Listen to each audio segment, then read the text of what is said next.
Pada tahun 1917 Masehi, Inggris berhasil merebut Palestina dari tangan Muslimin.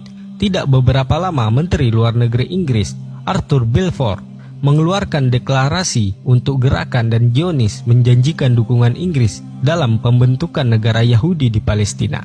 Tepatnya, surat mandat tersebut disampaikan kepada Rothschild pada tanggal 2 November 1917 Masehi. Sejarawan menjelaskan, Inggris sengaja melakukannya agar hegemoni Yahudi tidak meluas di negaranya dan sebagai balas jasa saat Perang Dunia I, di mana Inggris banyak menerima sokongan dana. Banyak orang-orang Yahudi Eropa berimigrasi secara besar-besaran. Akibatnya, orang-orang Arab Palestina tidak terima dan terjadi beberapa pergolakan. Inggris pun meninggalkan wilayah Palestina karena mereka memandang tidak mampu meredam pergolakan tersebut. Dan pada akhirnya, kaum Yahudi pun beralih ke Amerika yang kala itu mulai menonjol. Pada tahun 1947 Masehi, permasalahan Palestina diajukan ke PBB, yang kemudian PBB memberikan beberapa opsi, salah satunya pembagian tanah Palestina.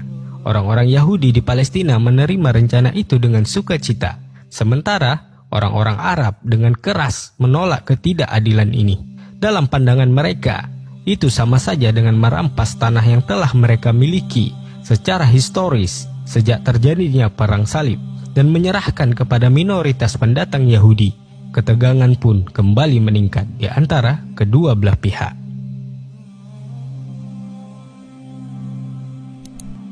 Di tengah-tengah ketegangan yang meningkat ini, Inggris menyatakan mengakhiri mandat Palestina dan menarik diri dari negara itu pada tanggal 14 Mei 1948. Hari itu, gerakan Zionis di Palestina menyatakan pembentukan sebuah negara baru, yakni Israel.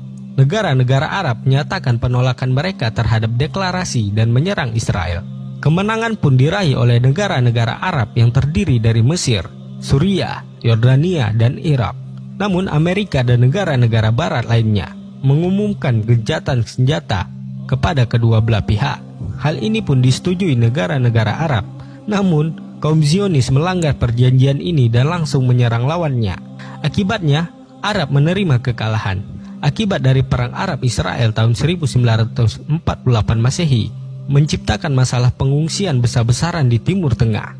Lebih dari 500 kota besar dan kecil di seluruh Palestina benar-benar kehilangan penghuni selama perang ini berlangsung. 700.000 lebih pengungsi dari kota-kota tersebut menjadi beban ekonomi dan sosial di negara-negara tetangga dan tepi barat, terutama di wilayah Yordania. Pada tahun 1954, Israel membuat Prevention of Infiltration Law, sebuah hukum yang dibuat Israel untuk mengatur orang-orang yang masuk dari dan ke wilayah mereka baik bersenjata maupun tidak. Hukum ini memungkinkan pemerintah Israel mengusir setiap warga Palestina yang berhasil menyelinap kembali ke rumah mereka yang telah menjadi wilayah Israel. Pada tahun 1967, Zionis Israel memanfaatkan Mesir sebagai negara terkuat Arab saat itu dalam urusan Perang Yaman. Maka Zionis Israel pun menyerang Mesir, Yordania, dan Suriah. Akibatnya, mereka dapat merebut Sinai dan jalur Gaza dari Mesir, daratan tinggi Golan dari Suriah, dan tepi barat Yordania. Padahal PBB sudah menginstruksikan penarikan pasukan mereka dari wilayah-wilayah tersebut. Namun, mereka tidak menggubrisnya. Pada tahun 1973 Masehi, Raja Faisal bin Abdul Aziz bin Saud rahimahullah mengembargo Amerika dan sekutunya yang mendukung Zionis Israel. Hal ini mengakibatkan perekonomian mereka lumpuh.